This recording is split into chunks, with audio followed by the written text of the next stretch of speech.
रिशु के तो खाने के मामले में इतनी पसंद नापसंद होती है। चलो मेरी गोभी की सब्जी तो बन चुकी है। थोड़ी सी जली हुई। अच्छा, तो फिर सासू माँ को जमाई के पसंद नापसंद का बड़ा ख्याल है। दामाद है ही ऐसा। अच्छा, तो फिर बेटा किसका है?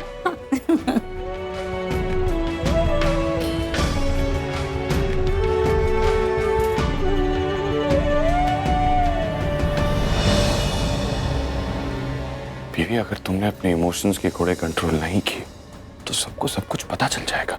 मैं जानती हूँ आरके, पर मैं क्या करूँ? Very nice, very very nice.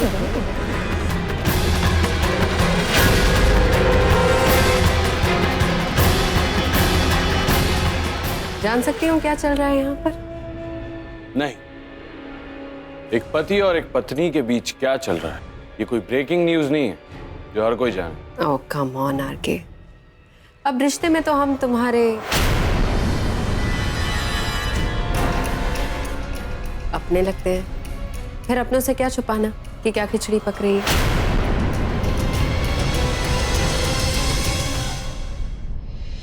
बीवी, कौन कहता है इन्हें समझना मुश्किल है?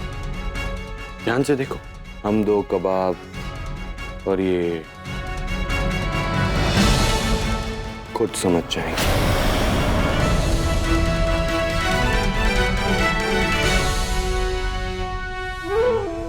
माय डियर हीरो, हड्डी तो तुम्हारी ये 4 हीरो वाली चौल की रानी है।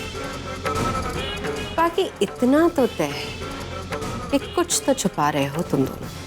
तुम तो अच्छे एक्टर हो, लेकिन तुम्हारी ये बीवी, एक तो सिर्फ बीवी, ऊपर से इतनी बातूनी आंखें, सब साफ साफ बयां कर रही है कि कुछ तो चल रहा है। पर क्या? रिशु अपने कमरे में है, तुम दोनों बैठकर बातें करो। अरे अब तो मुझे जाना ही होगा राधा जी, बहुत देर हो रही है, लेकिन पता नहीं क्यों ये लड़की मुझे जाने ही नहीं दे रही है, बहुत जिद कर रही है।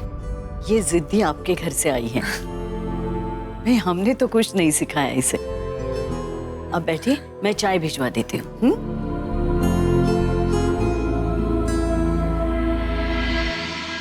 क्यों जिद कर रही है? ये क्या बात हुई माँ?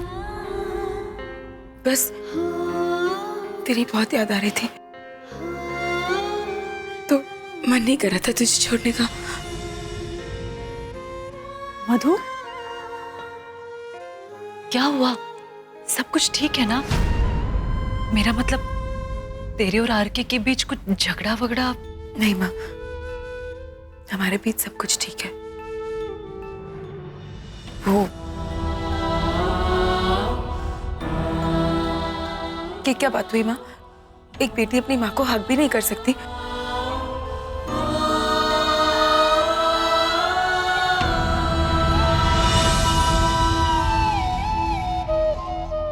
वैसे मधु, मुझे भी तुझसे कुछ बात करनी थी। काफी दिनों से मेरे दिमाग में ये बात। देख, भगवान की दया से अब तेरी शादी हो चुकी है, तेरी जिंदगी में सब कुछ सेटल्ड है, लेकिन तू जरा अपने दीदू को समझा ना। कब तक इस तरह फिल्मों में दुल्हन का रोल करती रहेगी? एक ना एक दिन असल जिंदगी में भी उसे दुल्हन बनना है ना। हाँ, तू एक काम करना, तू आरके से बात करके देख। आरके को बातें मनवाना बहुत अच्छी तरह से आता है। अगर वो तृष्णा से बात करे तो शायद वो मान भी जाएगी, है ना?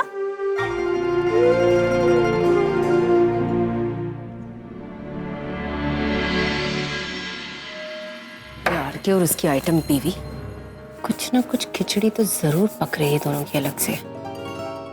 यस वाइफ, खिचड़ी की खुशबू तो मुझे भी आ रही है। शट अप सिक्की, ये मधुबाला का अपनी माँ को देखकर सेंटी हो जाना, ऐसे जैसे रोज उसकी डोली उठ रही हो, और फिर आरके का मधु को कहना कि तुम सब कुछ ओपन कर दोगी। खिचड़ी की खुशबू। सिक्की, तुम चुप रहोगे प्लीज? वाइफ, मुझे तो ऐसा लगता है कि मेरा नाम सिक्की नहीं, रॉकी या टॉमी होना चाहिए था। आरके का मुझसे उस दिन कहना कि मधु ने टेस्ट पास कर लिया है, क्या मतलब हो सकता है उस सब का? तुम्हारी खिचड़ी तुम जानो, मेरा तो नाक ही बंद है। तो मुंह भी बंद रखो, तो छुपा नहीं पाओगे, कुछ भी नहीं छुपा पाओगे तुम मुझसे, मेरे हीरो।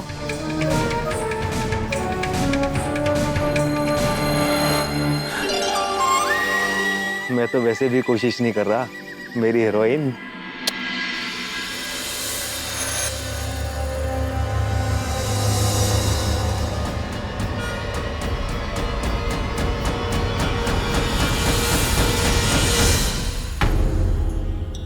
कहीं जा रहे हो आरके? तुमने मडोना छाप नेत्र औषधि के बारे में सुना? नहीं। बहुत आसानी से मिल जाएगी, ढूंढना किसी भी मेडिकल शॉप पर। उसे दिन में 2 बार अपनी आंखों में डालो, उससे तुम्हारी आंखों की रोशनी बढ़ जाएगी। क्योंकि हाल फिलहाल तुम्हें दिख नहीं रहा है कि मैं बैग रखने जा रहा हूँ, बैग लेकर कहीं नहीं जा रहा। आरके, तुम्हारे ये स्टूपिड कमेंट्स उस रात से मेरा ध्यान नहीं हटा पाएंगे जो तुम मुझसे छुपाने की कोशिश कर रहे हो। बताओ ना, तुम और तुम्हारी बीवी, क्या चल रहा है तुम्हारे बीच? आई एम वेरी सर्टेन कि कुछ तो स्पेशल हो रहा है।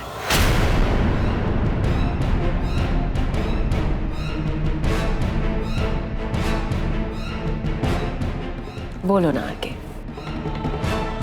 देखो, अपनों से दिल का हाल कहने से दिल हल्का हो जाता है।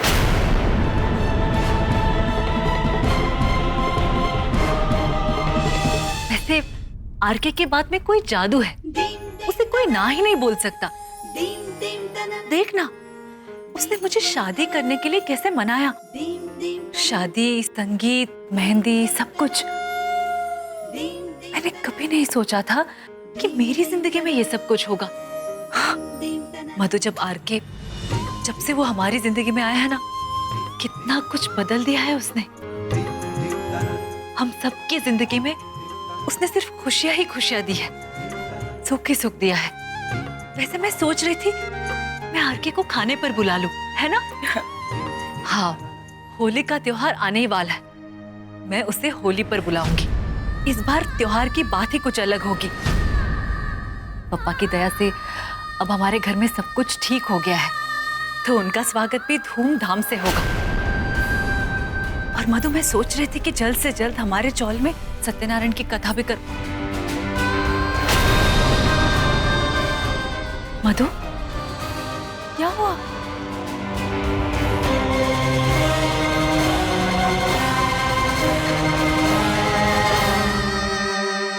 I'm sorry माँ। सॉरी किस लिए?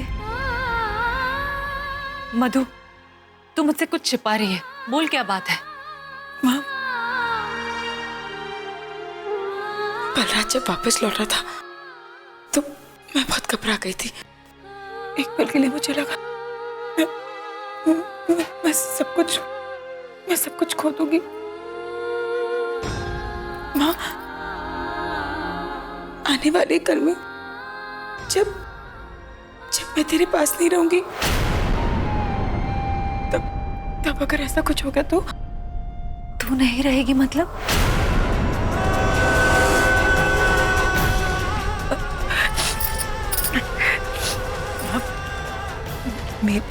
मेरे कहने का मतलब है, कल मैं तेरे पास नहीं थी ना, तब मेरे पीछे कुछ हो जाता तो?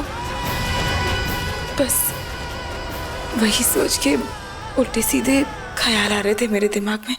हमेशा दूसरों के बारे में सोचती है, अपनों की परवाह करती है, हमेशा उनके बारे में चिंता करती रहती है। बेटा, ये बहुत अच्छी बात है, लेकिन इस सब के चक्कर में अपने आप को इस तरह तकलीफ देना, ये तो गलत बात है ना। देख, गणपति बप्पा के दया से अब हमारी जिंदगी में सब कुछ ठीक हो गया है। अब कोई भी हमारा कुछ नहीं बिगाड़ सकता, और जब तक हम सब साथ हैं, हम में से किसी को कुछ नहीं होगा। इसलिए तू चिंता करना या इस तरह डरना छोड़ दे। ठीक है? अब मैं चलूं? बहुत देर हो गई। माँ, तू अपना ख्याल रख, हाँ? और मालिक को उनकी दवाई टाइम पर देना, और तू अपने पैरों की सूजन का भी। हाँ मेरी माँ, ठीक है। अब मैं जाऊं?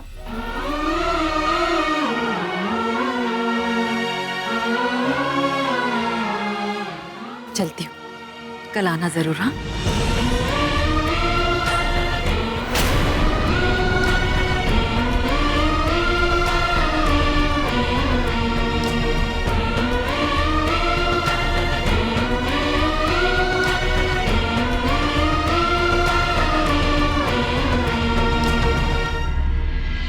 औरत हूँ, सब्र भगवान के यहाँ से लेकर आई हूँ।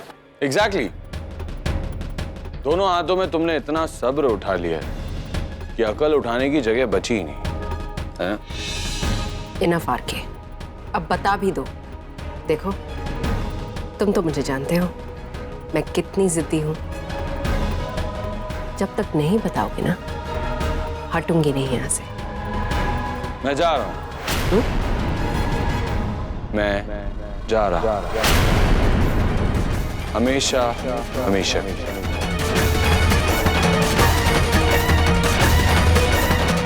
ये फिल्म इंडस्ट्री, ये घर परिवार और तुम्हारा खूबसूरत सा साथ।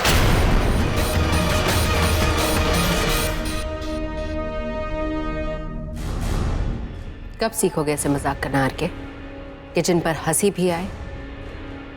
जो इंसान खुद इंसान होने के नाम पर मजाक हो, वो दूसरों के मजाक कैसे समझेगा?